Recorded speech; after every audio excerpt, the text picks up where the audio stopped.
নিরাপত্তা নিশ্চিত করতে হবে। আমাদের দ্বিতীয় দাবি, প্রত্যেক ধর্ষণ মামলার বিচারে বিশেষ ট্রাইব্যুনাল গঠন করে দ্রুত মামলার বিচার কার্য সম্পন্ন করে সকল ধর্ষণ বিচার নিশ্চিত করতে হবে। 3 কার্যদিবসের মধ্যে বিশেষ ট্রাইব্যুনাল গঠন করে দ্রুত বিচার প্রক্রিয়া শুরু করতে হবে। বাকি 3টি দফা এবং আগামী দিনের কর্মসূচি মামা ফাতেমা ঘোষণা করবে। আসসালামু আলাইকুম সবাইকে। আজকে আমরা ঢাকা বিশ্ববিদ্যালয়ের যে নারী শিক্ষার্থীরা আছে, একই সাথে সারা ঢাকা শহর থেকে অন্যান্য নারীরা শিক্ষার্থীরা আমাদের সাথে যুক্ত হয়েছেন। আমাদের ঢাকা বিশ্ববিদ্যালয়ে যে পুরুষ শিক্ষার্থীরা আছেন, ছেলেদের হল থেকে মিছিল এসেছে। আমরা শিক্ষার্থীদেরকে অসংখ্য ধন্যবাদ জানাই যে আজকে আপনারা এই মশাল মিছিলে সবাই একাত্ম হয়ে আপনারা ধর্ষণের বিচার দাবি করেছেন। আজকে আমাদের পক্ষ থেকে 5 দফা দাবি আমরা ঠিক করেছি। সেখানে প্রথম 2টি দাবি আমাদের আশরাফা যে শামসুন্নাহার হলের শিক্ষার্থী তিনি ঘোষণা করেছেন। বাকি 3টি দাবি আমি এখানে বলছি। প্রথম 2টির মধ্যে আমরা বিশেষ করে এখানে বিশেষ ট্রাইব্যুনালের কথা বলেছি এবং বিশেষ ট্রাইব্যুনাল গঠনের জন্য 72 ঘন্টার আলটিমেটাম দিয়েছি। এবং পরবর্তী 3টি দাবি, নারী ও শিশু নিরাপত্তার প্রশ্নে স্বরাষ্ট্র উপদেষ্টা, আইন উপদেষ্টা, নারী ও শিশু বিষয়ক উপদেষ্টার ব্যর্থতার দায় স্বীকার করে জবাবদিহি করতে হবে।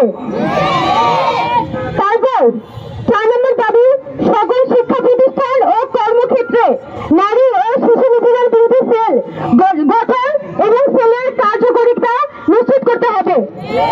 সারা দেশে যৌন নিপীড়নের বিরুদ্ধে কঠোর পদক্ষেপ গ্রহণ করতে হবে। আমাদের 5 নম্বর দাবি, ধর্ষণ, যৌন নিপীড়ন ও সামাজিক যোগাযোগ মাধ্যমে সাইবার বুলিং সংক্রান্ত আইনের সংশোধন করে অপরাধের স্পষ্ট এবং যথাযথ সংজ্ঞায়ন করতে হবে। আমরা জানি যে এখনো পর্যন্ত বাংলাদেশে যে বিদ্যমান আইনগুলো আছে, সে আইনে আপনি ধর্ষণ বলেন, যৌন নিপীড়ন বলেন, হেনস্থা বলেন, প্রতারণা বলেন, সবকিছুকে কিন্তু নির্দিষ্ট কিছু আইনের মধ্যে এখতিয়ারভুক্ত করতে হয়। যার কারণে আমাদের যে আইনগুলো থাকে, আমাদের যে মামলাগুলো থাকে, মামলার গ্রাউন্ড দুর্বল হয়ে যায় এবং বছরের পর বছর মামলা ঝুলে থাকে এবং আসামি জামিন নিয়ে বের হয়ে যায় এবং যখন শেষ পর্যন্ত মামলার রায় হয় তখন দেখা যায় আসামি মাত্র 2 বছর বা 4 বছরের জেলখানায় সাজা হয়েছে। এই কারণে আমরা চাই যে আমাদের নারী ও শিশু নিপীড়ন বিষয়ক যত আইন আছে, সেই আইনগুলো ক্লাস যাতে সরকারের পক্ষ থেকে স্পষ্ট করা হয়। আমরা এই 5টি দাবির ক্ষেত্রে বলতে চাই যে প্রতিটি বিচারের তদন্ত কার্যে যত ধর্ষণ হয়েছে সবগুলোর বিচারের তদন্ত কার্যে প্রশাসন ও আইন শৃঙ্খলা বাহিনীর সর্বোচ্চ সহযোগিতা নিশ্চিত করতে হবে। বিচারের প্রক্রিয়ায় দীর্ঘসূত্রিতা বন্ধ ও দ্রুত সময়ের মধ্যে বিচার কার্য সম্পন্ন করার ক্ষেত্রে প্রধান বিচারপতির নির্দেশনা থাকতে হবে। আমরা বাংলাদেশের আপামর জনগণের উদ্দেশ্যে বলতে চাই, আমরা ছাত্ররা আজকে ধর্ষণের দাবিতে, ধর্ষণের প্রতিবাদে আমরা রাস্তায় নেমেছি, ধর্ষণের বিচারের দাবিতে আজকে রাস্তায় নেমেছি। আমরা বলতে চাই, এই যে অব্যাহত ধর্ষণ ও নিপীড়ন, সেটা বন্ধে আপনারা সামাজিক প্রতিরোধ গড়ে তুলুন। সামাজিক প্রতিরোধ গড়ে না তুললে এই ধর্ষকরা নানানভাবে সমাজের মধ্যে পুনঃপ্রতিষ্ঠা হবে। আর আমরা বলতে চাই, জনগণের উদ্দেশ্যে বলতে চাই, আপনারা অপরাধীদের আইনের হাতে সোপর্দ করুন এবং তাদেরকে সামাজিকভাবে বয়কট করুন। অপরাধী যদি আপনাদের আত্মীয় স্বজন হয়, তাদেরকে আপনারা বয়কট করুন। অপরাধীকে যদি আপনার পাশের বাসায় থাকে, তাদেরকে আপনারা আইনের হাতে তুলে দিন।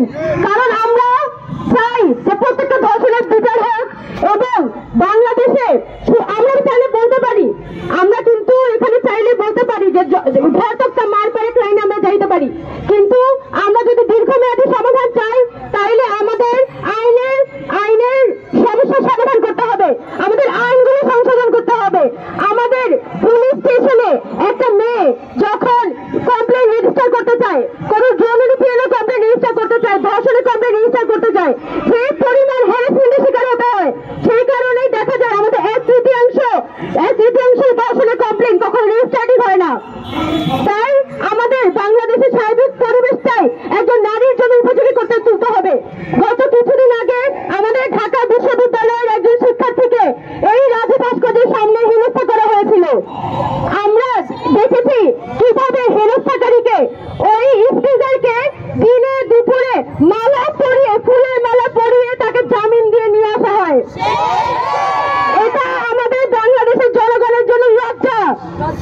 আমি